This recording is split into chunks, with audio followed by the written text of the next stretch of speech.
സ്വാഗതം ഇൻസൈറ്റിലേക്ക്.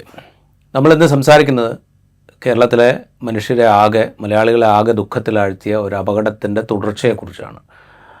അല്ലെങ്കിൽ അപകടത്തെ എങ്ങനെയാണ് നമ്മൾ കൈകാര്യം ചെയ്തത് എന്നുള്ളതിനെക്കുറിച്ചാണ് സംസാരിക്കുന്നത്. ആലപ്പുഴയിൽ കളർകോടുണ്ടായ വാഹനാപകടത്തിൽ 5 വിദ്യാർത്ഥികൾ, MBBS 1ാം വർഷ വിദ്യാർത്ഥികൾ മരിച്ചത്, 1-2 പേരുടെ ആരോഗ്യനില ഗുരുതരാവസ്ഥയിലായതും ഒക്കെ നമ്മൾ കണ്ടു.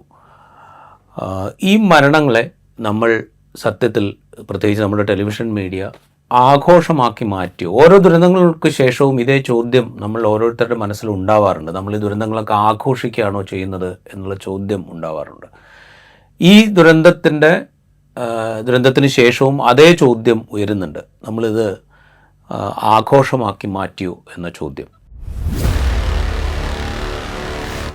അതിനോടൊപ്പം സമാനമായൊരു സംഭവം ഒരു 1-2 ആഴ്ച മുമ്പുണ്ടായി. തൃശ്ശൂർ നാട്ടികയിൽ ഒരു ലോറി പാഞ്ഞു കയറിയിട്ട് നാടോടികളായ 5 പേര് മരിച്ചു. ചെറിയ കുഞ്ഞടക്കം 5 പേര് മരിച്ചിരുന്നു. അന്ന് ഇത്രയും വലിയൊരു കവറേജ് ഉണ്ടായിരുന്നോ എന്നുള്ള കാര്യത്തിലും എനിക്കൊരു സംശയമുണ്ട്. കാരണം വെച്ച് കഴിഞ്ഞാൽ ടെലിവിഷൻ മാധ്യമങ്ങളെ സംബന്ധിച്ച് അവരുടെ പ്രേക്ഷക ശ്രേണിയിൽപ്പെട്ട ആളുകൾ തന്നെ ആയിരുന്നില്ല ഒരുപക്ഷെ ഈ നാടോടികൾ. അല്ലെങ്കിൽ അവരുടെ മരണത്തിന് ഒരു വലിയ കവറേജ് കൊടുത്തതുകൊണ്ട് തങ്ങളുടെ മാർക്കറ്റിങ്ങിന് വലിയ സാധ്യത ഒരുപക്ഷെ അവർ കണ്ടിട്ടുണ്ടാവില്ല. ഇത് വലിയ തോതിൽ കവർ ചെയ്യപ്പെട്ടിട്ടില്ല എന്നുള്ളതാണ് എൻ്റെ അനുഭവം. ഞാൻ എൻ്റെ അനുഭവത്തിൽ നിന്ന് മാത്രമാണ് പറയുന്നത്. ചിലപ്പോൾ എൻ്റെ അനുഭവം തെറ്റായിരിക്കാം. എന്തായാലും ഈ ദുരന്തങ്ങൾ പൊതുവിൽ ആഘോഷിക്കപ്പെടുന്നുണ്ടോ എന്നുള്ളൊരു സംശയം വരുന്നുണ്ട്. ഈ ഘട്ടത്തിലാണ് സീനിയർ ജേർണലിസ്റ്റ് ശ്രീജിത്ത് ദിവാകരൻ്റെ സാമൂഹ്യ മാധ്യമങ്ങളിലെ ഒരു പോസ്റ്റ് ശ്രദ്ധയിൽപ്പെടുന്നത്. അതായത് നമ്മളുടെ ഈ ക്ലോസ് സർക്യൂട്ട് ടെലിവിഷൻ, അതിൽ വരുന്ന ഫുട്ടേജുകളുടെ ടെലിവിഷൻ സ്ക്രീനിലെ ഉപയോഗത്തെക്കുറിച്ച് അത് നിയന്ത്രിക്കേണ്ടതില്ലേ എന്നുള്ളൊരു സംശയം ശ്രീജിത്ത് പ്രകടിപ്പിക്കുന്നു. ഒപ്പം ഈ ദുരന്തങ്ങൾ റിപ്പോർട്ട് ചെയ്യുന്നതിന് എന്തെങ്കിലും ചില മാനദണ്ഡങ്ങളൊക്കെ വേണ്ടേ എന്നുള്ള ചോദ്യവും ശ്രീജിത്ത് ഉന്നയിക്കുന്നുണ്ട്. ദീർഘകാലമായി പലരുടെയും മനസ്സിലുള്ള ചില ചോദ്യങ്ങളായിരിക്കും ശ്രീജിത്ത് ഇങ്ങനെ ചോദിച്ചിട്ടുണ്ടാവുക. ശ്രീജിത്ത് ദിവാകരൻ നമ്മളോടൊപ്പം ഉണ്ട്. ശ്രീജിത്ത്, ഞാൻ ആദ്യം ചോദിക്കുന്നത് ഇങ്ങനൊരു പോസ്റ്റിനോടുള്ള റിയാക്ഷൻ എന്തായിരുന്നു എന്നാണ്. അല്ല, ഇത് നമുക്ക് പലരും പലതരത്തിൽ അഭിപ്രായ പ്രകടനം വെച്ചിട്ടുണ്ട്. പക്ഷെ എനിക്ക് അതിനുള്ളൊരു തോന്നൽ ഉണ്ടാവുന്ന കാരണം വെച്ചാൽ ഞാൻ മീഡിയ വണ്ണില് ജോലി ചെയ്യുന്ന സമയത്താണ് നേപ്പാളില് കാഠ്മണ്ഡുവില് വലിയ ഒരു പുകയുരുക്കം ഉണ്ടാകുന്നത്. അത് റിപ്പോർട്ട് ചെയ്യാൻ പോകുന്ന കാലം മുതൽ, അല്ലെങ്കിൽ അതിന് മുൻപ് തന്നെ ഡൽഹി സ്ഫോടനങ്ങൾ റിപ്പോർട്ട് ചെയ്യുന്ന സമയത്തും ഒക്കെ ഉണ്ടായിരുന്നു. പക്ഷെ അത് കുറച്ചുകൂടി ക്ലാരിറ്റി ചോദ്യം എന്റെ മനസ്സിലേക്ക് വരുന്നത് ശരിക്കും നേപ്പാൾ ഭൂകമ്പം റിപ്പോർട്ട് ചെയ്യാൻ പോകുമ്പോഴാണ്. കാരണം എന്ന് വെച്ചിട്ടുണ്ടെങ്കിൽ ഏതെങ്കിലും തരത്തിലുള്ള ഒരു ഡിസാസ്റ്റർ റിപ്പോർട്ടിങ്ങിന് നമുക്കൊരു മാനദണ്ഡം വേണം. നമുക്കൊരു ഏതെങ്കിലും തരത്തിലുള്ള ഇതൊരു ആഘോഷമല്ല എന്നും ഇതിനൊരു വിവേകം എന്നുള്ളത് വളരെ നിർബന്ധമാണെന്നുള്ളത് തോന്നിയിട്ടുണ്ട്. കാരണം വെച്ചിട്ടുണ്ടെങ്കിൽ കേരളത്തിലെ ഒരു ജേർണലിസ്റ്റുകളെ സംബന്ധിച്ചിടത്തോളം, അല്ലെങ്കിൽ മലയാളി ജേർണലിസ്റ്റുകളെ സംബന്ധിച്ചിടത്തോളം നേപ്പാൾ ദുരന്തം ആ സമയത്ത് എന്തോ മലയാളികളായ ആളുകളുടെ റെസ്ക്യൂമായിട്ട് ബന്ധപ്പെട്ട ചില കാര്യങ്ങൾ മാത്രമായിരുന്നു. ഒരു കാരണവശാലും കാഠ്മണ്ഡുവിന് പുറത്തേക്കുള്ള ഒരു സ്ഥലത്തേക്ക് പോകാൻ പോലും പലരും തയ്യാറായിട്ടില്ലായിരുന്നു. പലതരത്തിലുള്ള റിപ്പോർട്ടിങ്ങോ അവിടെ നടക്കുന്നുണ്ട്. ഇതെല്ലാം അടക്കം ഉള്ള ചോദ്യങ്ങൾ ഭയങ്കരമായിട്ട് പല ഘട്ടത്തിലായിട്ടായിരുന്നു. ഇപ്പോൾ കുറച്ചു കാലത്തിന് ശേഷം പിന്നെ സിനിമ ടെലിവിഷൻ ഈ കഴിഞ്ഞ 10 വർഷത്തിനുള്ളിൽ വളരെ കൂടുതലായിട്ട് മാറിയിട്ടുണ്ട്. അപ്പൊ അത് കാരണം തന്നെ അതിനൊക്കെ അറിയാം നമ്മൾ എങ്ങനെയാണ് ഇതിൽ മാറ്റം വന്നിരിക്കുന്നത് എന്നുള്ളത്. ഇപ്പൊ ടെലിവിഷന്റെ ഒരു കാഴ്ചക്കാരില് വിനോദ ചാനലുകൾക്ക് ഉണ്ടാവുന്ന വളരെ വലിയ തോതിൽ വിനോദ പരിപാടികൾക്കുള്ള കാഴ്ചക്കാർക്കും വാർത്തയ്ക്ക് വേണ്ടിയിട്ടുള്ളത് കാഴ്ചക്കാരുടെ എണ്ണം വളരെ കുറവുമായിരുന്നല്ലോ ഒരു പരമ്പരാഗതമായിട്ട് ഉണ്ടായിരുന്നത്. ഇപ്പൊ സിനിമകള്, മറ്റേ അതേപോലെയുള്ള മ്യൂസിക് പ്രോഗ്രാംസ്, അതേപോലെ ഷോകൾ, ഇതെല്ലാം കാണാനായിരുന്നു ആളുകൾ ഉണ്ടായിരുന്നത്. പക്ഷെ കഴിഞ്ഞ കുറച്ചു കാലമായിട്ട് ന്യൂസ് കാണാനായിട്ടുള്ള ആളുകളുടെ എണ്ണം വളരെ കൂടുതലായിട്ട് മാറി. കാരണം എന്ന് വെച്ചാൽ പ്രധാനപ്പെട്ട കാരണമായിട്ട് എല്ലാവരും ചൂണ്ടിക്കാണിക്കുന്നത് വാർത്തയും ഒരു വിനോദ പരിപാടിയായിട്ട് മാറുകയും സസ്പെൻസും ത്രില്ലറും ഒക്കെയുള്ള ഒരു പരിപാടിയായിട്ട് മാറുന്നു. റിയാലിറ്റി ഷോ പോലത്തെ ഒരു തരത്തിലുള്ള ഒരു വൈകാരിക മുഹൂർത്തങ്ങളുള്ള ഓരോ നിമിഷവും നിങ്ങൾക്ക് കാത്തിരുന്നാൽ അടുത്ത നിമിഷം എന്ത് സംഭവിക്കും ഒരു തരത്തിലുള്ള ഒരു ജാഗ്രതയോ അല്ലെങ്കിൽ ഒരു തരത്തിലുള്ള ഒരു ടെൻഷനോ കാഴ്ചക്കാരുണ്ടാക്കുന്ന തരത്തിലേക്കുള്ള ഒരു കാര്യമായിട്ട് ഇത് മാറിയിട്ടുണ്ട്. അപ്പൊ അത് കാരണം തന്നെ ഇത് ഈ ഈ ഒരു ഒരു പ്രശ്നമായിട്ട് തന്നെയാണ് തോന്നുന്നു ഇത്തരം വാർത്തകൾ റിപ്പോർട്ട് ചെയ്യുന്ന സമയത്ത് നമുക്ക് ഉണ്ടായി വരുന്നത്. ഇപ്പം നമ്മൾ പലതരത്തിൽ കണ്ടിട്ടുണ്ട്. നമുക്ക് ചിലതിനെ പോസിറ്റീവ് ആയിരുന്നാണ്. അപ്പൊ ആലുവയില് ഒരു ഒരു ഒരു കുഞ്ഞിനെ കാണാതാവുകയും അതിനുണ്ടായിട്ടുള്ള ഒരു ദുരന്തവും കേരളത്തില് ടെലിവിഷൻ അതിഭീകരമായിട്ട് ആഘോഷിച്ച ഒരു കാര്യമാണ്. ഞാൻ രണ്ട് രീതിയിൽ കാണുന്നത്. ഒന്ന്, ഒരു പക്ഷേ ഇന്ത്യയില് മറ്റൊരു സംസ്ഥാനത്തും ഒരു തൊഴിലാളിയായിട്ടുള്ള ഒരു അന്യ സംസ്ഥാന അല്ലെങ്കിൽ തൊഴിലാളിയുടെ ഒരു കുട്ടിക്ക് വേണ്ടിയിട്ട് ഒരു നാട്ടിലെ മുഴുവൻ വാർത്താ ചാനലുകളും ചിലപ്പോ ഒരു ദിവസവും അതിനും കൂടുതൽ നേരവും അത് മാത്രം കോൺസെൻട്രേറ്റ് ചെയ്ത് വാർത്ത കൊടുത്തിട്ടുള്ളൊരു കാര്യം വേറെ ചിലപ്പോ ഉണ്ടാവില്ല. ചിലപ്പോ അത് ചിലപ്പോ പലപ്പോഴും സാധിക്കാത്ത വരുന്നത്. പക്ഷെ ഇവിടെ സംഭവിച്ചിട്ടുണ്ട്. പക്ഷെ അതിൽ പോലും ഉള്ളത് ഇതിനൊരു വൈകാരികമായിട്ടുള്ള ഒരു ഷോ ആയിട്ട് മാറ്റുകയും അതിന്റെ അന്നത്തെ ദിവസം അവഗണിക്കപ്പെട്ടു പോകുന്ന മറ്റനേകം വാർത്തകൾ.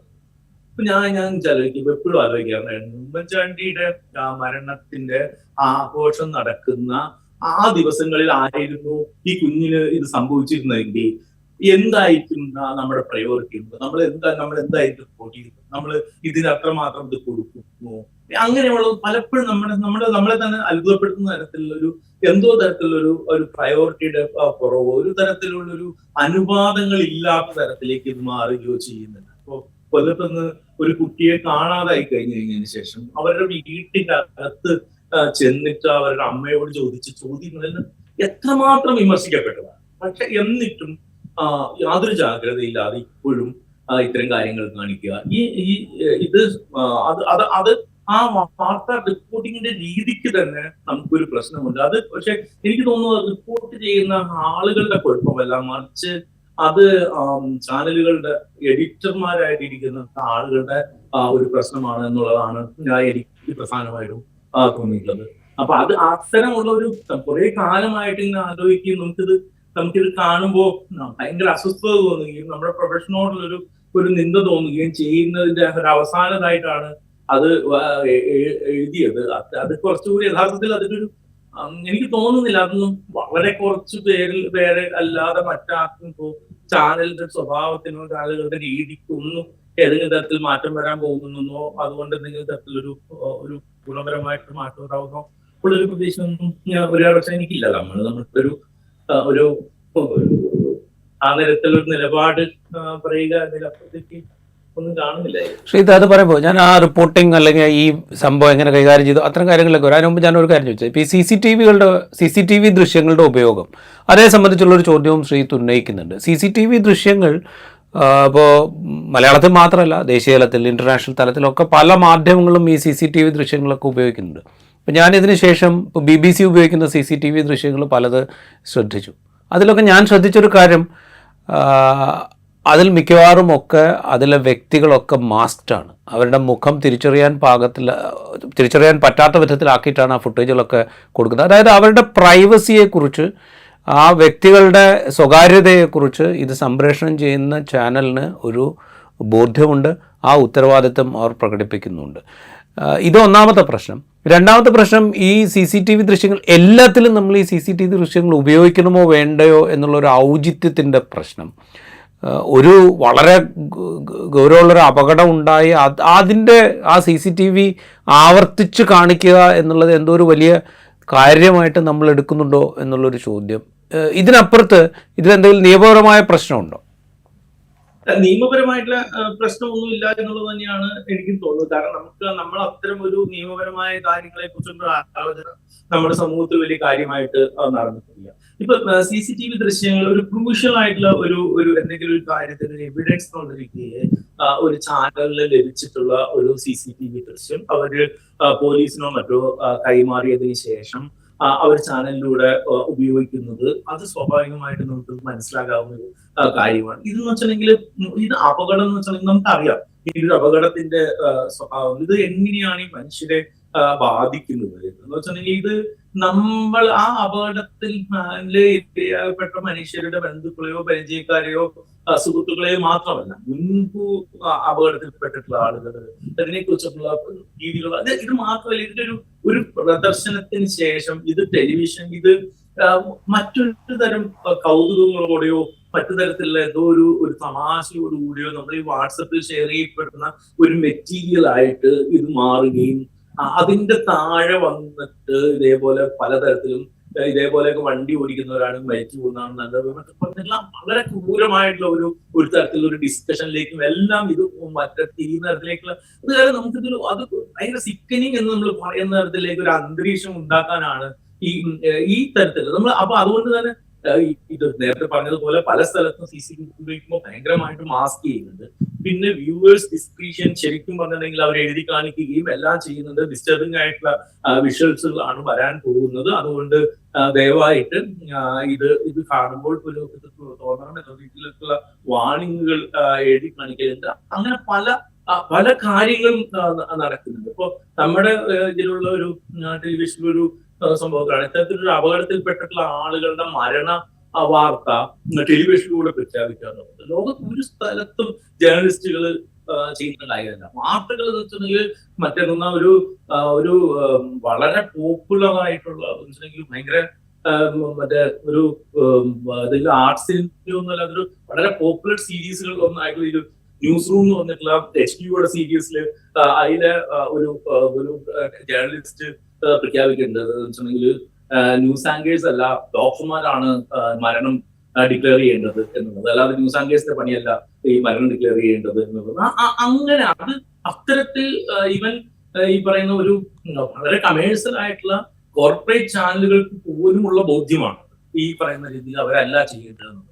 അതേപോലെ തന്നെ ഈ പറയുന്ന രീതിയിൽ ഒരു മരണം നിങ്ങൾക്കൊരു സ്ഥിരീകരിച്ചൊരു അപകട മരണമോ മറ്റോ ആണെങ്കിൽ അവരുടെ ഏറ്റവും അടുത്ത ബന്ധുക്കളെ അറിയിച്ചതിന് ശേഷം മാത്രമേ ഈ ചാനലുകൾക്കോ ജേർണലിസ്റ്റുകളോ ഇത് പുറത്തുവിടാൻ പാടുള്ളൂ. ഈ മരണം TV-യിലൂടെ ഒന്നുമല്ല മനുഷ്യര് അറിയേണ്ടത്, അവരുടെ ബന്ധുക്കളോ സുഹൃത്തുക്കളോ. അതിനൊരു ചാനൽ ഉണ്ടാകണം. അങ്ങനെയുള്ള ഒരു രീതി എന്തുകൊണ്ടോ നമ്മൾ എത്രയോ കാലമായിട്ട് തുടരുന്നില്ല. അതൊരു കാര്യമാണ്. അത് അതിനൊരു സംസ്കാരം ഉണ്ടാക്കാനായിട്ട് ശരിക്കും പറയണമെങ്കിൽ നമ്മുടെ എഡിറ്റർമാരും നമ്മുടെ ജേർണലിസ്റ്റുകളും എല്ലാം അതിന് ശ്രദ്ധിക്കേണ്ടതാണ് എന്നുള്ളതാണ് എൻ്റെ ഒരു അഭിപ്രായം. റൈറ്റ്. അത് പറയുമ്പോൾ ഇപ്പോൾ ഏറെ നാളായിട്ടില്ല ഗൾഫിലോ മറ്റോ ജോലി ചെയ്തിരുന്ന ഒരാൾ അദ്ദേഹത്തിൻ്റെ ഒരു അടുത്ത ബന്ധുവിൻ്റെ മരണം ടെലിവിഷനിലൂടെ അറിഞ്ഞ് പിന്നീടുള്ള യാത്ര ഫ്ലൈറ്റിൽ ഇടയ്ക്ക് വിമാനത്താവളത്തിൽ ഇറങ്ങിയപ്പോഴാണ് അദ്ദേഹം ഈ ടെലിവിഷനിലൂടെ ഈ വിയോഗ വാർത്ത അറിയുന്നത്. പിന്നീട് അവിടെ നിന്നുള്ള യാത്ര ചെയ്ത് അറിഞ്ഞതിന് ശേഷം ഒറ്റയ്ക്ക് സഞ്ചരിക്കേണ്ടി വന്നതിനെക്കുറിച്ച് നമ്മൾ കേട്ടിട്ടുണ്ട്. ഇതുപോലെ പലതരത്തിലുള്ള ഷോക്കിംഗ് ആയിട്ടുള്ള ഇൻസിഡൻറ്റ് ഈ സംഭവത്തിൽ പോലും, അതായത് ഇപ്പോൾ ഈ ആലപ്പുഴയിൽ നടന്ന സംഭവത്തിൽ പോലും ഒരു കുടുംബം ഈ ആലപ്പുഴയിൽ നിന്ന് വിളിച്ചിട്ട് നിങ്ങളിങ്ങനെ ഇമ്മീഡിയറ്റ് ആയിട്ട് വരണം, ഇവിടെ ഒരു അപകടമുണ്ടായിട്ടുണ്ട്, മകൻ സീരിയസ് ആണ് എന്ന് പറഞ്ഞതിന് ശേഷം ടെലിവിഷൻ വെച്ച് നോക്കുമ്പോഴാണ് ഈ വിവരം അറിയുന്നത് എന്ന് റിപ്പോർട്ട് ചെയ്യപ്പെട്ടിട്ടുണ്ട്. അപ്പോൾ ഇതിപ്പോൾ ആദ്യം ഒരാളുടെ പേര് കൊടുത്തു, അല്ലെങ്കിൽ ആദ്യം ഞങ്ങളാണ് കൊടുത്തത് എന്ന് അഭിമാനിക്കാൻ പാകത്തിനുള്ള കാര്യമൊന്നും ഇതിനകത്തില്ലല്ലോ. അപ്പോൾ അതുകൊണ്ട് ഇതിലൊരു കൺസെൻസസ് ഉണ്ടാക്കുന്നതിന് വലിയ പാടുണ്ടാവുമെന്ന് എനിക്ക് തോന്നുന്നില്ല. ഇതുപോലൊരു അപകടം ഉണ്ടായാൽ നമ്മൾ എന്തൊക്കെയാണ് പാലിക്കേണ്ടത് എന്നുള്ളതിനെക്കുറിച്ചൊരു കൺസെൻസസ് ഉണ്ടാക്കുക എന്ന് പറയുന്നത് വലിയ ബുദ്ധിമുട്ടുള്ള കാര്യമാണ് എന്നെനിക്ക് തോന്നുന്നില്ല. അതുപോലെ ഒരു അപകടം ഉണ്ടായാൽ അതിൻ്റെ ദൃശ്യങ്ങൾ ഏതളവിൽ കൊടുക്കണം, എത്ര നേരം നമ്മൾ ഈ കുടുംബത്തിൻ്റെ പുറകെ സഞ്ചരിക്കണം, ഇത്തരം കാര്യങ്ങളിലൊക്കെ ഒരു ബ്രോഡായിട്ടുള്ള കൺസെൻസസ് ഉണ്ടാവുക എന്ന് പറയുന്നത് ഒരു ബുദ്ധിമുട്ടുള്ള കാര്യമായിട്ട് എനിക്ക് തോന്നുന്നില്ല. പക്ഷേ നമ്മളിപ്പോഴും അതിനെക്കുറിച്ച് ചിന്തിച്ചിട്ടില്ല എന്ന് തോന്നുന്നു. അല്ലെങ്കിൽ നമ്മുടെ സമൂഹം ഇതൊക്കെ കാണാൻ ആർത്തി പൂണ്ടിരിക്കുന്നവരാണ് എന്ന് തെറ്റിദ്ധാരണ നമുക്കുണ്ട് എന്ന് തോന്നുന്നു. ഇതിൽ ഏതാണ് ശരിയെന്ന് എനിക്കറിയില്ല. ഇത് തന്നെയാണ് പ്രശ്നം. കാരണം വെച്ചിട്ടുണ്ടെങ്കിൽ നമ്മളിത് നമ്മുടെ സുഹൃത്തുക്കളായിട്ടുള്ള ഏതാണ്ട് നമ്മുടെയൊക്കെ തലമുറയിൽപ്പെട്ടിട്ടുള്ള ആളുകളോ അല്ലെങ്കിൽ അതിന് തൊട്ട് മുൻപുള്ള ആളുകളോ ശേഷമുള്ള ആളുകളൊക്കെ തന്നെയാണ് ഇപ്പോ കേരളത്തിലെ ടെലിവിഷൻ ചാനലുകളെല്ലാം നിയന്ത്രിക്കുകയും അതിന്റെ മുഖ്യമായ പദവികളിൽ ഇരിക്കുകയും എല്ലാം ചെയ്യുന്നത്. അതുകൊണ്ട് ഇത് മനസ്സിലാകാനായിട്ട് ബുദ്ധിമുട്ടുള്ള കാര്യമൊന്നും അല്ലാതെ, പക്ഷെ പലപ്പോഴും അവരുദഗ്ധമായിട്ടുള്ള ചർച്ചകളിൽ തന്നെ ഒരു ആർഗ്യുമെന്റ് ആയിട്ട് അവർ പറയുന്നത് ഇത് കാണാനായിട്ട് ആളുകളുണ്ട് എന്നുള്ളതാണ്. ഇതൊന്നല്ല, എന്തും കാണാനായിട്ട് ആളുകളുണ്ട് എന്നുള്ളത് ഒരു എക്സ്ക്യൂസ് അല്ല എന്നുള്ളതാണ് എനിക്ക് പലപ്പോഴും തോന്നിയിട്ടുള്ളത്. കാരണം വെച്ചാൽ ഏത് തരത്തിലുള്ള വയലൻസിനെയാണെങ്കിലും ഏത് തരത്തിലുള്ള മറ്റേ മറ്റേ തരത്തിലുള്ള ഒരു പോണോഗ്രാഫി ആണെങ്കിലും എല്ലാം ഇത് കാണാനായിട്ട് ആളുകളുണ്ട്. ഈ ടെലിവിഷന്റെ ഒരു പ്രത്യേകത എന്ന് വെച്ചിട്ടുണ്ടെങ്കിൽ മറ്റ് ഇപ്പൊ സിനിമയെ കുറിച്ചിട്ട് നമ്മൾ പറയുള്ളൂ, സിനിമയിൽ വയലൻസ് കൂടുതലാണെന്നുള്ള ഭയങ്കര പരാതി നമ്മുടെ മറ്റേ മാധ്യമപ്രവർത്തകർക്കിടയിൽ തന്നെയുണ്ട്. നമ്മൾ ഈ പറഞ്ഞ രീതിയിൽ പലപ്പോഴും സിനിമ മറ്റേ ചർച്ച നടത്തുന്ന സമയത്ത് പലരും പറഞ്ഞു കേട്ടിട്ടുണ്ട്. പക്ഷെ സിനിമ ഒരു സെൻസറിങ്ങിലൂടെ കടന്നുപോയി അതിന് കൃത്യമായിട്ടുള്ള സർട്ടിഫിക്കറ്റുകൾ നൽകി വരുന്നൊരു സംഭവമാണ്. സിനിമയിലെ ഒരു ചെറിയ ഒരു ഭാഷാ പ്രയോഗത്തിന്റെ പേരിലോ അല്ലെങ്കിൽ അതിനൊരു ചോരയുടെ പേരിലോ മറ്റേ ഈ സെൻസർ ഇതിന് മാറുകയും മറ്റേ ഈ പറയുന്ന രീതിയിൽ സർട്ടിഫിക്കറ്റ് മാറുകയും ആ സർട്ടിഫിക്കറ്റ് ആ സിനിമയുടെ വിൽപ്പനകളെല്ലാം ബാധിക്കുന്നുണ്ട്. പക്ഷെ നമ്മുടെ ടെലിവിഷനിൽ നോക്കൂ, ഏതെങ്കിലും തരത്തിലുള്ള അത്തരം ഒരു ഇതുണ്ടോ? ഏത് ദൃശ്യവും നമുക്ക് വരുന്നതിന് ഒരു തരത്തിലുള്ള ഒരു തടസ്സമോ സംഭവങ്ങളോ ഇല്ലാതെയാണ് ഇത് വന്നുകൊണ്ടിരിക്കുന്നത്. എന്ത് തരത്തിലുള്ള ഒരു എന്താ പറയുന്ന വയലന്റ് ആയിട്ടുള്ള ദൃശ്യവും ഒരു പക്ഷെ ചാനലിൽ വരാം. അതാണെങ്കിൽ നമ്മുടെ മുറിയിലേക്ക് എല്ലാ നമ്മുടെ സ്വീകരണ മുറികളിലേക്കും കടന്നു വരുന്ന സംഭവമാണ്. അതിനെ തടയാനോ അതിനൊരു ഇത് ചെയ്യാനോ നമുക്ക് സാധാരണയിൽ സാധിക്കില്ല. കാരണം വാർത്ത എന്ന് പറയുന്നത് പ്രത്യേകിച്ച് മലയാളികൾ അവരുടെ ഒരു സംസ്കാരത്തിന്റെ ഭാഗമായിട്ട് എല്ലാ ദിവസവും അറിഞ്ഞുകൊണ്ടിരിക്കുന്ന അതറിയാനായിട്ട് ആഗ്രഹിക്കുന്നതാണ്. വാർത്ത അറിയുന്ന അറിയാനിരിക്കുന്ന മനുഷ്യരുടെ മുന്നിലേക്ക് ഇത്തരമായിട്ടുള്ള വയലൻസ് ആയിട്ടുള്ള വയലന്റ് ആയിട്ടുള്ള ഇത്തരം ദൃശ്യങ്ങൾ വേണമോ എന്നുള്ളൊരു കാര്യം നമ്മൾ ആലോചിക്കുന്നതാണ്. കാരണം ഇതൊരു ഫിക്ഷണലൈസ് ചെയ്യപ്പെട്ട കാര്യം പോലെ അല്ലല്ലോ ഒരു റിയൽ ലൈഫ് സംഭവങ്ങൾ നമ്മൾ കണ്ടുകൊണ്ടേയിരിക്കുന്നത്. മറ്റതിന്റെ ഒരു തരത്തിലുള്ള ഒരു വൈകാരികതകൾ വളരെ വളരെ ഡിഫറെന്റ് ആയിട്ടൊരു കാര്യമാണ്. അപ്പൊ അത് ശരിക്കും പറഞ്ഞെങ്കിൽ നേരത്തെ പറഞ്ഞതുപോലെ തന്നെ നമ്മുടെ സീനിയർ ആയിട്ടുള്ള എഡിറ്റർമാർക്കോ അതിന്റെ പുറകിൽ പ്രവർത്തിക്കുന്ന ആളുകൾക്കോ കൂടി ആലോചിച്ച് ഒരു നിലപാടിലേക്കോ ഇതിലേക്ക് എത്താവുന്നതാണ്. അതേപോലെ നമ്മുടെ ഒരു പ്രത്യേകിച്ചും ഒരു കാഴ്ചക്കാരെ കൂട്ടാൻ വേണ്ടി എന്ത് രീതിയിലാണെങ്കിൽ ഇവരുടെ ബന്ധുക്കളെ ഇവരുടെ വീടുകളിലേക്ക് പോയിട്ട് കടന്നു കയറിയിട്ട് അങ്ങനെയുള്ള ഒരു ആവർത്തിച്ചും ബുദ്ധിമുട്ടിച്ചും നമ്മൾ സംസാരിക്കാനായിട്ട് നിർബന്ധിക്കേണ്ട കാര്യമുണ്ടോ? ഒരു ഘട്ടത്തിന് ശേഷം അത് ഒഴിവാക്കിക്കൂടെ എന്നുള്ളത്. പക്ഷെ അത് നമുക്കറിയാം, ലോകത്തെല്ലായിടത്തും ഒരു വിഭാഗം ചാനലുകളും ഇതെല്ലാം ചെയ്യുന്ന ഒരു കാര്യമാണിത്. പക്ഷെ ഇതിലൊരു ഡിസിഷൻ എടുക്കുകയോ ഏതെങ്കിലും തരത്തിലൊരു മാതൃകയായിട്ട് മാറുകയോ ചെയ്തു കഴിഞ്ഞിട്ടുണ്ടെങ്കിൽ സത്യം പറഞ്ഞെങ്കിൽ അതൊരു വളരെ ഹെൽത്തി ആയിട്ടൊരു വാർത്താ സംസ്കാരത്തിന് ഒരു വഴിതെളിക്കുന്ന ഒരു കാര്യമായിരിക്കും. ഞാൻ അവിടെ വേറെ കാര്യം കൂടി ചോദിച്ചത്, ഇതിൽ ഒരു പ്രൈവസിയുടെ ഒരു പ്രശ്നം കൂടെയുണ്ട്. നമ്മളിപ്പോൾ CCTV ഫുട്ടേജിൻ്റെ കാര്യം പറഞ്ഞ പോലെ തന്നെയാണ് ഇത്തരം വീടുകളിലേക്ക് ഒരു പറ്റം ക്യാമറകൾ ഒരുമിച്ചെത്തുമ്പോൾ ലംഘിക്കപ്പെടുന്ന സ്വകാര്യതയുടെ പ്രശ്നങ്ങൾ അത് പലതരത്തിലുണ്ടാവാം. അപ്പോൾ ഇതിനെക്കുറിച്ചൊന്നും നമ്മൾ ഒരു തരത്തിലും ഇതുവരെ കൺസേൺഡ് ആയിട്ടില്ല എന്നാണോ നമ്മൾ മനസ്സിലാക്കേണ്ടത്? നമ്മൾ ഈ മനുഷ്യാവകാശങ്ങളെക്കുറിച്ച് ഒക്കെ നിരന്തരം സംസാരിക്കുകയും സ്വകാര്യതയുടെ മൂല്യത്തെക്കുറിച്ച് വലിയ തോതിൽ ഉത്കണ്ഠപ്പെടുകയും ഒക്കെ ചെയ്യുന്ന ആളുകളാണ്. സ്വകാര്യതയെക്കുറിച്ച് സംസാരിക്കുമ്പോൾ സ്വകാര്യത മൗലികാവകാശമാക്കിയ സുപ്രീം കോടതി വിധിയെക്കുറിച്ചൊക്കെ ആവർത്തിച്ച് സംസാരിക്കുന്ന ആളുകളാണ് നമ്മളൊക്കെ. പക്ഷെ നമ്മളിതുവരെ ഈ മനുഷ്യർക്കൊക്കെ സ്വകാര്യതയുണ്ട് എന്നും അത് ലംഘിച്ചുകൊണ്ടാണ് നമ്മളിതൊക്കെ ചെയ്തുകൊണ്ടിരിക്കുന്നത് എന്നും ഇതൊരു ഡിജിറ്റൽ ഡോക്യുമെൻ്റ് ആയിട്ട് ഈ സ്പേസിൽ ഇങ്ങനെ കിടക്കുകയാണ്. പിൽക്കാലത്ത് എപ്പോഴെങ്കിലും ഒക്കെ ഈ മനുഷ്യർ തന്നെ ഇതിലേക്ക് തിരിച്ചു വരേണ്ടി വരും. അത് അവർക്കുണ്ടാക്കുന്ന ഒരു ട്രോമ എത്രത്തോളമായിരിക്കും? ഇതിനെക്കുറിച്ച് ഒന്നും നമ്മൾ കൺസേൺഡ് ആവുന്നില്ല എന്നുള്ളൊരു പ്രശ്നം കൂടി ഇല്ലേ? തീർച്ചയായിട്ടും ഉണ്ട്. ഇത് ഭയങ്കര വലിയ പ്രശ്നമാണ്. കാരണം ഇതൊരു സ്വകാര്യത എന്ന് പറയുമ്പോൾ നമ്മൾ നോക്കിക്കഴിഞ്ഞാൽ നമുക്ക് മനസ്സിലാവുന്നത് ഇത് സ്വകാര്യത എന്ന് വെച്ചാൽ നമുക്ക് ഇത് എല്ലായ്പ്പോഴും എല്ലാ ഇടത്തും നടക്കില്ല. കാരണം എന്താ വെച്ചിട്ടുണ്ടെങ്കിൽ വളരെ കാവൽക്കാരുള്ള വളരെ വലിയൊരു ബംഗ്ലാവ് പോലെയുള്ള വളരെ ധനവാന്മാരായിട്ടുള്ള ആളുകളുടെ വീടുകളിലേക്ക് നിങ്ങൾക്ക് ഇതേപോലെ ക്യാമറയുമായിട്ട് കയറാൻ പറ്റും. ഇവിടെ സാധാരണയായിട്ട് മനുഷ്യന്റെ വീട്ടിലേക്കാണ് ഇത് കയറാൻ പറ്റും. നിങ്ങൾക്ക് പേടിച്ച് കയറാൻ പറ്റുന്ന സ്ഥലങ്ങളിലേക്ക് ഇത് കയറാൻ പറ്റുള്ളൂ. ഇതൊരു ദീർഘകാലമായിട്ടുള്ളൊരു കാര്യമാണ്. ഇത് പണ്ട് വെങ്കടേഷ് രാമകൃഷ്ണൻ ഒരു ഇന്റർവ്യൂവില് പറയുന്നത് കേട്ടിട്ടുണ്ട്. അദ്ദേഹത്തോട് കൻഷിറാം ചോദിച്ചൊരു കാര്യം, കൻഷിറാമിന്റെ വസതിയിലേക്ക് ഇതേപോലെ ചാനലുകൾ മുഴുവൻ ഒരു ഔദ്യോഗിക വസതിയിലേക്ക് ഇടിച്ചു കയറി കഴിഞ്ഞ് അതിനകത്ത് വീടിന്റെ അകത്തെല്ലാം കയറി കഴിഞ്ഞപ്പോ കൻഷിറാം പിന്നീട് വെങ്കടേഷൻ കണ്ടപ്പോ ചോദിച്ചു അത്രേ, മാധവറാസിന്റെ വീട്ടിലേക്കാണെങ്കിൽ നിങ്ങൾ ആരെങ്കിലും ചാനലുകൾ ഇങ്ങനെ ഇടിച്ചു കയറുമായിരുന്നോ എന്നുള്ളത്. അത് ആ ചോദ്യം എപ്പോഴും അവിടെ കിടക്കുന്നുണ്ട്. ഇത്രയും കാലത്തിന് ശേഷം ഇതൊരു പക്ഷെ അന്ന് ഈ വലിയ ടെലിവിഷൻ ചാനലുകളൊക്കെ ഇല്ലാത്ത ഒന്നോ രണ്ടോ ചാനലുകളൊക്കെ മാത്രമുള്ള ഏതോ ഒരു മറ്റു 10-30 വർഷം മുമ്പുള്ള കാര്യമാണ്.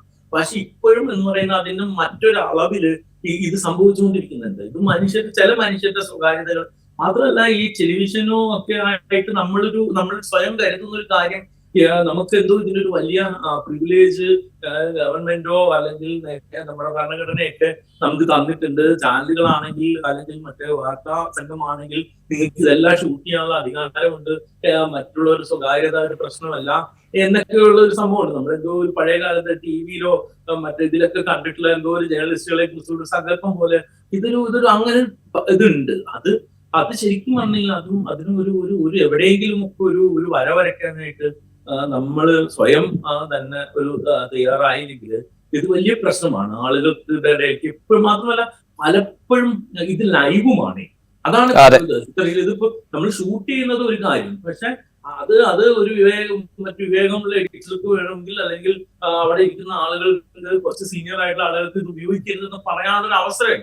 ഇതെന്താ വെച്ചിട്ടുണ്ടെങ്കിൽ ഇത് ലൈവായിട്ട് പോയിക്കൊണ്ടിരിക്കുകയാണ്. ഏതാണ് മനുഷ്യന്റെ സ്വകാര്യത, അതിലൂടെ നടക്കുന്ന മനുഷ്യരാരാണ്, അവരധികം എന്തൊക്കെ ജീവിത പ്രയാസങ്ങളിലൂടെയാണ് കടന്നു പോകുന്നത്, അതൊന്നും ഒരു കൺസേണും ഇല്ലാത്ത തരത്തിലേക്ക് നമ്മളിത് മാറുന്നുണ്ട്. ഇത് നമ്മളിത് പറഞ്ഞു കഴിയുമ്പോൾ നമ്മള് റിട്ടയർഡ് ജേർണലിസ്റ്റുകളും ട്യൂഷന്മാരുമായിട്ട് മറ്റേ ആക്ഷേപിക്കപ്പെടും എന്നുള്ളതാണ് അതിന്റെ ഒരു പ്രശ്നമുള്ളത്. ഞാൻ അവസാനമായിട്ടൊരു കാര്യത്തോട് ചോദിക്കാം. ഈ നമ്മുടെ close circuit television camera footages അത് ഉപയോഗിക്കുന്ന കാര്യത്തിൽ നിയമപരമായി തന്നെ ചില നിബന്ധനകൾ ഏർപ്പെടുത്തപ്പെടേണ്ടതല്ലേ? കാരണം വെച്ചാൽ ഇത് പലപ്പോഴും പല രീതിയിൽ നിയമപരമായ കാര്യങ്ങൾക്ക് വേണ്ടി പിന്നീട് ഉപയോഗിക്കുന്നതാണ്. അപ്പോൾ അതിൽ ചില നിബന്ധനകൾ നിയമപരമായി തന്നെ വരേണ്ടതല്ലേ? ഇതിങ്ങനെ ടെലിവിഷൻ ബ്രോഡ്കാസ്റ്റിങ്ങിന് വേണ്ടി യാതൊരു നിയന്ത്രണവും ഇല്ലാതെ എവിടെ എന്ത് ഇൻസിഡൻറ്റ് ഉണ്ടായാലും ഇത് ഉടൻ കാണിക്കുക എന്ന് പറയുന്ന ഒരു രീതി, ഇത് ചിലപ്പോൾ തെറ്റായി പോലും ഉണ്ടായേക്കാം. ഇപ്പോൾ ഏതെങ്കിലും ഒരു സ്ഥലത്തൊരു മോഷണം നടന്നു, അവിടുത്തെ CCTV ഫുട്ടേജ് മുഴുവൻ കണ്ടു, അതിൽ പോകുന്ന ഒരാൾ ഒരുപക്ഷെ അതുമായി യാതൊരു ബന്ധമില്ലാത്തൊരു മനുഷ്യനായിരിക്കും ചിലപ്പോൾ. അപ്പോൾ ഇങ്ങനെയുള്ള ഒരുപാട് പ്രശ്നങ്ങൾ അതിലുണ്ട്. അപ്പോൾ ഇതിൽ നമ്മളുടെ ഒരു സിവിൽ സൊസൈറ്റിയും ജേർണലിസ്റ്റുകളും ഒരുപക്ഷെ നിയമ സംവിധാനം പോലും ഇതിനെക്കുറിച്ചൊന്നും അത്ര കൺസേൺഡ് ആയിട്ടില്ല എന്ന് തോന്നുന്നു. ഇതിൽ ഏറ്റവും വലിയ ഞാൻ കാണുന്ന ഏറ്റവും വലിയൊരു പ്രശ്നം എന്ന് വെച്ചിട്ടുണ്ടെങ്കിൽ ഇത് എവിടുന്നാണ് നമ്മുടെ മാധ്യമപ്രവർത്തകർക്ക് ഈ വിഷ്വൽസ് കിട്ടുന്നത്? ഈ വിഷ്വൽസ് വരുന്നത് പോലീസ് കേന്ദ്രങ്ങളിൽ നിന്ന് തന്നെയാണ് എന്നുള്ളതാണ് അതിലെ ഏറ്റവും വലിയ പ്രശ്നം. കാരണം എന്താ വെച്ചിട്ടുണ്ടെങ്കിൽ ട്രാഫിക് പോലീസിന്റെ വിഷ്വൽസ് ആയിരിക്കുമല്ലോ ഇതിൽ കാണുന്നതിൽ ഏതാണ്ട് ഒരു മിക്കവാറും വളരെ അപൂർവമായിട്ടുള്ളതാണ് സ്വകാര്യ സ്ഥാപനങ്ങളുടെയോ അല്ലെങ്കിൽ കടകളുടെയോ വീടുകളുടെയോ ഉള്ളിൽ നിന്ന് കിട്ടുന്ന മറ്റേ ഇത്തരം ദൃശ്യങ്ങൾ കൈമാറുന്നത്. പക്ഷെ ഇത് കൈമാറുന്നതിനെ കുറിച്ച് ഇത് പോലീസുകാർക്ക് കർശനമായിട്ടുള്ള നിർദ്ദേശം നൽകണം. ഇത് നൽകുന്നതിന് എന്തെങ്കിലും ഒരു മാനദണ്ഡം പാലിക്കേണ്ടതാണ്. രണ്ട്, ഇത് വീടുകളിൽ നിന്നാണെങ്കിൽ പോലും നമ്മളുടെ ഈ പറയുന്ന നമ്മുടെ ഒരു സുരക്ഷയ്ക്ക്, ഒരു വീടിന്റെ സുരക്ഷയ്ക്കോ അല്ലെങ്കിൽ ഒരു കടയുടെ സുരക്ഷയ്ക്കോ വേണ്ടി വച്ചിരിക്കുന്ന ഈ CCTVയിലെ പതിയുന്ന ദൃശ്യങ്ങള് മറ്റേ ചാനലുകൾക്കോ അല്ലെങ്കിൽ മറ്റേ സ്വകാര്യ ആവശ്യങ്ങൾക്കോ കൈമാറുന്നത് സംബന്ധിച്ചിട്ട് ഒരു മാനദണ്ഡം വേണം, നിയമം ഇത് വേണം. അല്ലാതെ നമ്മുടെ വീടിന്റെ ഇതിൽ നമ്മുടെ സുരക്ഷയ്ക്ക് വേണ്ടി വെച്ചിരിക്കുക. പക്ഷെ അവിടെ നടക്കുന്ന എല്ലാ കാര്യവും നിങ്ങൾക്ക് ഷൂട്ട് ചെയ്തിട്ട് വഴിയിലൂടെ പോകുന്ന എല്ലാ കാര്യവും ഷൂട്ട് ചെയ്ത് മറ്റേതെങ്കിലും ആളുകൾക്ക് നൽകുക എന്നുള്ളത് അല്ലെങ്കിൽ സ്വകാര്യ സ്ഥാപനങ്ങൾക്ക് നൽകുക എന്നുള്ളത് അത് ഒരു തരത്തിലൊരു പ്രൈവസിയുടെ മേലെയുള്ള ഭയങ്കരമായിട്ടുള്ള കടന്നുകയറ്റമാണ്. ലോകത്ത് മുഴുവൻ ഈ CCTV എന്ന് പറയുന്നതിനെ കുറിച്ചിട്ടുള്ള വലിയ ചർച്ചകൾ നടന്നുകൊണ്ടിരിക്കുന്ന കാലമാണ്. എങ്ങനെയാണ് ഈ പറയുന്ന ഒരു ജെയിംസ് ബോണ്ട് സിനിമകളുടെ പോലും ഒരു തീമിലേക്ക് CCTV ഒക്കെ നേരത്തെ വന്നു കഴിഞ്ഞു. കാരണം അതൊക്കെ എങ്ങനെയാണ് ആളുകളെ സ്വകാര്യതകളെ ബാധിക്കുന്നത് എന്നുള്ളത്. അപ്പൊ അത് നമ്മൾ ഏതെങ്കിലും ഒരു കാരണം ഇതൊരു ഗുണപരമായ കാര്യം. നമ്മുടെ കേരളം പോലുള്ള സ്ഥലത്ത് പലപ്പോഴും ഇതൊരു നല്ല കാര്യമാണ്. പലപ്പോഴും ഇത് പല ക്രൈമുകൾ തെളിയിക്കാനും എല്ലാം പ്രയോജനപ്പെട്ടുള്ള കാര്യമാണ്. ഇതൊന്നും ഉപേക്ഷിക്കണമെന്നും ഒന്നുമല്ല നമ്മുടെ ആർഗ്യുമെന്റ്. പക്ഷെ ഇതിനെവിടെയെങ്കിലും നമുക്കൊരു നിയമപരമായിട്ടൊരു ഒരു മാനദണ്ഡം ഉണ്ടായില്ലെങ്കിൽ ഇത് മനുഷ്യരുടെ ഒരു സ്വകാര്യ ജീവിതത്തിന്റെ മേലുള്ള ഒരു ഭയങ്കരമായിട്ടൊരു കടന്നുകയറ്റമായിട്ട് അവസാനിക്കുന്നതാണ്. റൈറ്റ്. പൊതുവിൽ ദുരന്തങ്ങൾ നമ്മളുടെ ഉള്ളുലയ്ക്കുമ്പോൾ പോലും അവയെ ആഘോഷമാക്കാൻ നമ്മൾ മനഃപൂർവ്വമല്ലാതെയോ ചിലപ്പോൾ മനഃപൂർവ്വമായോ ശ്രമിക്കുന്നുണ്ടോ എന്ന സംശയം അവിടെ ബാക്കിയാവുന്നു. അതിൽ ചില മാനദണ്ഡങ്ങൾ നമ്മൾ അല്ലെങ്കിൽ ചില നിയന്ത്രണങ്ങൾ നമ്മൾ സ്വയം സ്വീകരിക്കേണ്ടതാണ്. ആ സ്വയം ഉണ്ടാക്കേണ്ട നിയന്ത്രണങ്ങൾ എന്തൊക്കെ എന്ന് ആലോചിക്കേണ്ട ഉത്തരവാദിത്വം നമുക്കുണ്ട് എന്ന് നിസ്സംശയം പറയാം. അതോടൊപ്പം തന്നെ ഈ CCTV ഫുട്ടേജസ്, അവയുടെ ഉപയോഗം അത് നിയന്ത്രിക്കപ്പെടേണ്ടതാണ്. അതെങ്ങനെ നിയന്ത്രിക്കണം എന്നുള്ളത് സംബന്ധിച്ച് അതിന് നിയമപരമായ എന്തെങ്കിലും സംവിധാനം വേണമോ എന്നുള്ള ആലോചന നിയമനിർമ്മാണത്തിന് ചുമതലപ്പെട്ട ആളുകളുടെ ഭാഗത്തു നിന്നും ഉണ്ടാകേണ്ടതുമാണ്. ഇൻസൈറ്റിൻ്റെ ഈ എപ്പിസോഡ് ഇവിടെ പൂർത്തിയാവുന്നു. മറ്റെപ്പിസോഡുമായി വീണ്ടും കാണാം.